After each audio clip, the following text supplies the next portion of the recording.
Just started snowing. There's a little snowstorm coming. Bringing some good waves though. Went snowboarding yesterday. Last time I went surfing was a week ago in Puerto Rico. Now we're back to the cold weather. Hopefully it's a fun day.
Very fun.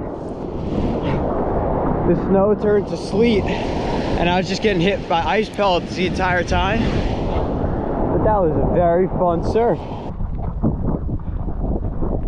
Good timing, but now it's really sleeting really hard, so I had fun and good little winter surf.